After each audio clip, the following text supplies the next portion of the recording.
உட்காருங்க உட்காருங்க. மாண்புமிகு பேரவைத் தலைவர் அவர்களே, உட்காருங்க.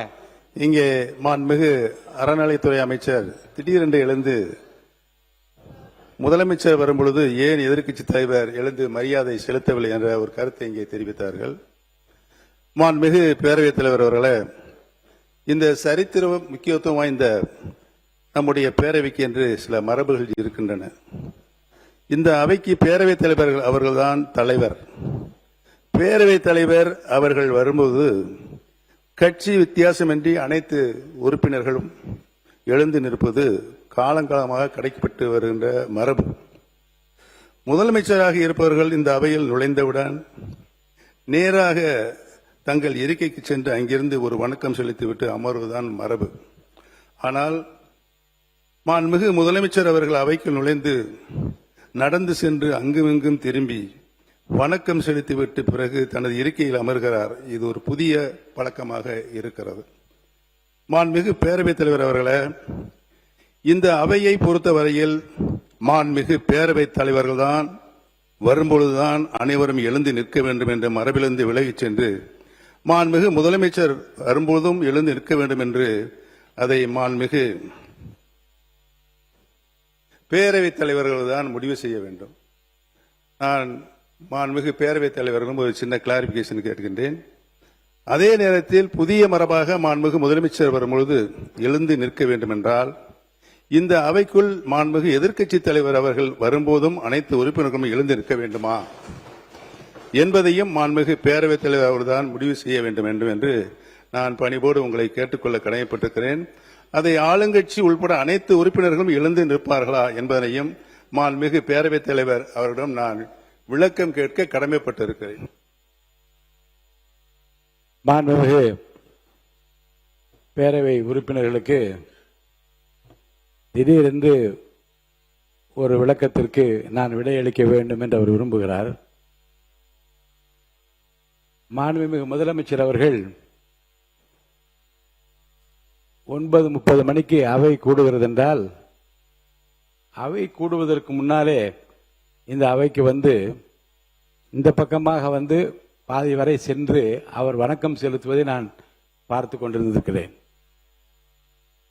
அந்த பக்கம் பாதியில் வந்து திரும்பியது ஒரு நாள் மாண்புமிகு அமைச்சர் முன்னாள் ராஜேஷ்குமார் அவர்கள், அண்ணே எங்கள் பக்கம் உங்கள் பார்வை திரும்ப வேண்டும் என்று கேட்டதும் அதைத் தொடர்ந்து இறுதி வரை போய் இரு பக்கம் வணக்கம் செலுத்தி கொண்டு வருகிறார். அவை கூடுகிற போது அவைத் தலைவருக்குரிய மரியாதை தான் அளிக்கப்பட வேண்டும் என்பதில் எந்த விதமான ஐயப்பாடும் இல்லை. ஆனால் மாண்புமிகு முதலமைச்சர் வருகிற போது அவை கூடுவதற்கு முன்பாக இருபக்கம் அவர் வணக்கம் தெரிவிக்கிற போது நான் பார்த்திருக்கிறேன். முன்னாள் முதலமைச்சர் மாண்புமிகு எடப்பாடி பழனிசாமி அவர்கள் கூட எழுந்து நின்று அவருக்கு வணக்கம் செலுத்தியதை நான் பார்த்திருக்கிறேன். மற்ற உறுப்பினரும் விருப்பப்பட்டவர் எழுந்து நிற்பதையும் பார்த்திருக்கிறேன். இந்த அவையினுடைய கண்ணியமும் மிகச்சிறந்த அந்த பாரம்பரியமும் ஒருவருக்கொருவர் பரஸ்பரம் மரியாதை தெரிவித்துக் கொள்வது என்பது அடிப்படையில், அதுவும் தமிழக சட்டப்பேரவையில் அவரவர்களுக்குரிய மரியாதையை கட்சியும் ஆச்சரியங்களை மறந்து மதிப்பளிக்கின்றார் என்பதுதான் நம்முடைய வரலாறு, நம்முடைய பண்பாடு என்று உங்கள் அனைவருக்கும் தெரியும்.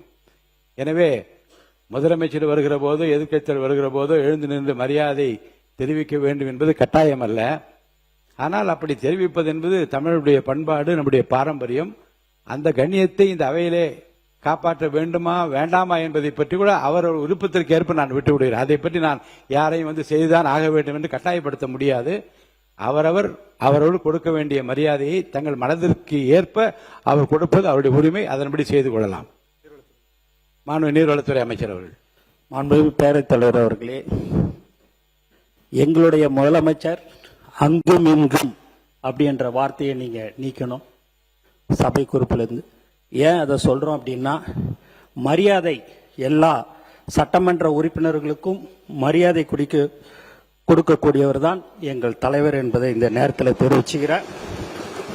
அண்ணன் மாண்புமிகு அண்ணன் அவர் பார்த்தீங்கன்னா அம்மா முதல்வராக இருக்கும்போது அண்ணன் எழுந்து நிற்பாரு, குனிந்தபடி நிற்பாரு. அது தமிழகமே அறியும். அது மாதிரி அண்ணா அவர் சொன்னாரு, ஒத்த முகத்துக்கோசம் தான் உங்களுக்கு எல்லாருக்குமே ஓட்டு விழுந்து நீங்க எல்லாருமே உட்கார்ந்து இருக்கிறீங்கன்னு. அதை அவர் ஒத்துக்கினதுக்கு எங்களுக்கு அவருக்கு நான் நன்றி இந்த நேரத்தில் நான் தெரிவிச்சுக்கிறேன். நாங்கள் தான் சொன்னோம்ல, நான் டி நகர் தொகுதியிலிருந்து என்னை தேர்ந்தெடுத்தார்கள் மக்கள். நான் வெறும் 4 நாட்கள் மட்டும்தான் ஓட்டு கேட்க போனேன். அப்படி இருக்கும்போது தலைவர் தளபதி கோசம் மட்டும்தான் எங்க எல்லோருக்கும் மக்கள் வாக்களித்தார்கள் என்பதை நாங்கள் தெள்ளத் தெளிவாக ஏற்றுக்கொள்கிறோம். ஏனென்று சொன்னால் தலைவர் தளபதி முதலமைச்சராக வர வேண்டும் என்று தமிழ்நாடு மக்கள் முடிவு செய்து விட்டார்கள். அதன் அடிப்படையில் எங்களுக்கு வாக்களித்தார்கள் என்பதை இந்த நேரத்தில் தெரிவித்துக் கொள்கிறேன். பட்டியலில் என்னையும் சேர்த்துக் கொள்ளுங்கள். அவரை பார்த்தா எனக்கு வாக்களித்தார்கள். மாண்பு மக்கள் நல்வாழ்வுத்துறை அமைச்சர் அவர்கள். மாண்புமிகு பேரவைத் தலைவர் அவர்களே, தளி சட்டமன்ற உறுப்பினர் அன்பு சகோதரர் பேசுகையில் இந்த நெக்ஸ்ட் எக்ஸாம் பற்றி கேட்டார். நான் இப்பொழுது அந்த கூடுதல் தகவலை உங்கள் முன் நான் சொல்லிக்கொள்ள கடமைப்பட்டிருக்கிறேன். 13/7/2023 அன்று நேஷனல் மெடிக்கல் கமிஷன் வெளியிட்ட பொது வெளியீட்டு அறிக்கையில் மறு உத்தரவு வரும் வரை அந்த நெக்ஸ்ட் எக்ஸாம் நிறுத்தி வைக்கப்பட்டுள்ளது என்பதை ஒரு பப்ளிக் அறிவிப்பாக வெளியிட்டிருக்கிறது என்பதை இந்த பேரவையின் வாயிலாக நான் தெரிவித்துக் கொள்கிறேன்.